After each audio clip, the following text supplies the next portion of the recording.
Hello, je suis Jaïlza et je partage avec toi mes expériences de foi. Aujourd'hui, j'avais envie de partager un peu tout ce qui est ressorti d'une soirée filles. En fait, il y a quelques semaines en arrière, mon groupe de jeunes avait organisé une rencontre spéciale filles-femmes où nous avons pu échanger, poser des questions sur tout ce qui concerne l'univers féminin et d'une manière très simple, sans tabou, avec beaucoup d'authenticité.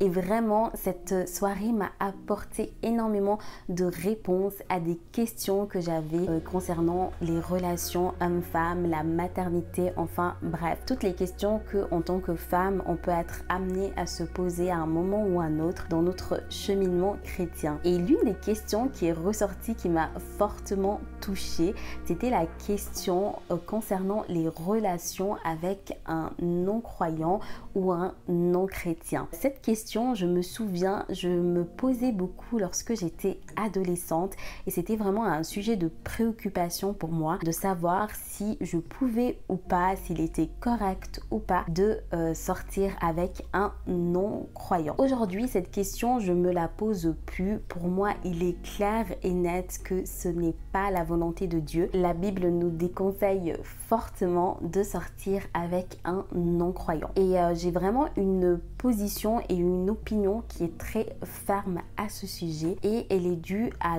deux principaux arguments. Premier argument, il est biblique, c'est la Bible elle-même qui le dit et on voit aussi que pour ce sujet, la Bible est vraiment intransigeante. Et le verset que j'avais envie de partager avec toi, il se trouve dans 2 Corinthiens 6, les versets 14 et 18. Et je vais te les lire et tu verras, il n'y a pas de doute. Il est écrit la chose suivante. Ne vous mettez pas avec des incroyants sous un joug qui n'est pas celui du Seigneur. En effet, ce qui est juste peut-il s'unir à ceux qui s'opposent à sa loi? La lumière peut-elle être solidaire des ténèbres? Christ peut-il s'accorder avec le diable? Que peut avoir en commun le croyant avec l'incroyant? Quel accord peut-il exister entre le temple de Dieu et les idoles? Car nous sommes, nous, le temple de Dieu vivant. Dieu lui-même l'a dit.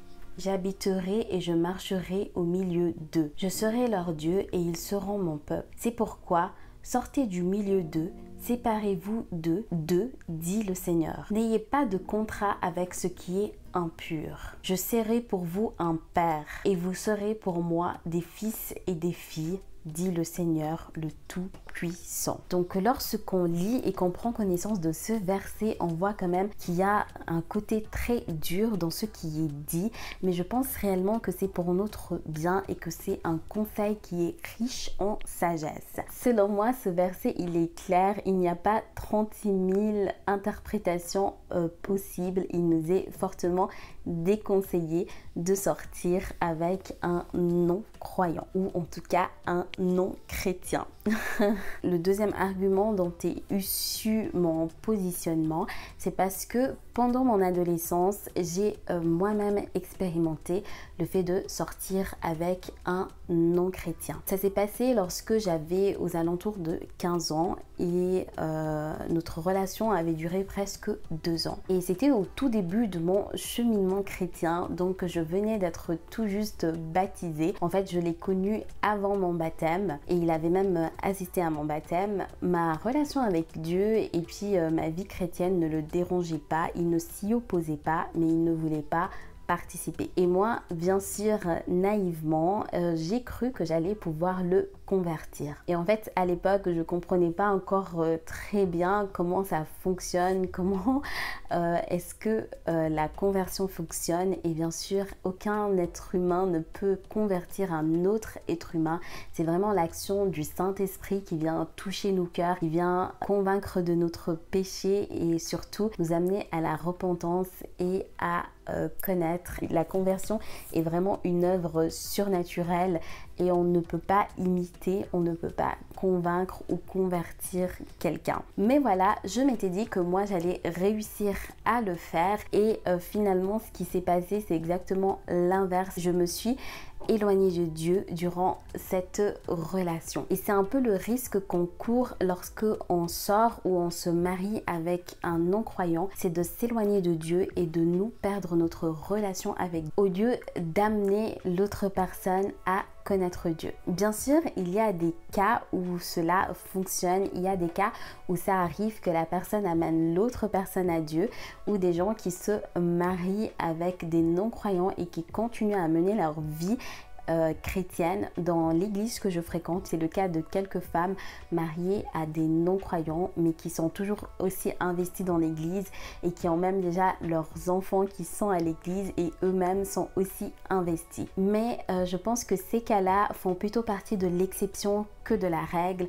Je pense qu'il faut être prudent dans ce genre de situation et ne pas diminuer l'influence que le monde peut avoir sur nous, l'influence que le non-chrétien peut aussi avoir sur nous, et que vraiment mon conseil c'est de suivre tout simplement le conseil biblique, bien sûr de pouvoir être ami avec un non-croyant, ou même si on est amoureux d'un non-croyant, soit de attendre vraiment que Dieu il nous le dise, non je vais t'utiliser pour l'amener vers moi, et dans ce cas-là vous avez le feu vert. Si ce n'est pas le cas, si vous ne recevez pas le feu vert de Dieu, alors vaut mieux éviter ce type de relation. Donc aujourd'hui je ne me vois plus du tout sortir avec un non-chrétien ou un non-croyant. Je me vois pas du tout me marier aussi avec un non-chrétien. J'espère que cette vidéo vous édifiera, que cette vidéo sera un bon conseil pour vous. Dites-moi aussi en commentaire quelle est votre opinion à ce sujet-là. C'est toujours un plaisir pour moi de vous lire et je suis aussi trop curieuse et trop intéressée de voir votre opinion. Et nous, on se retrouve tout bientôt pour une prochaine vidéo. Bisous!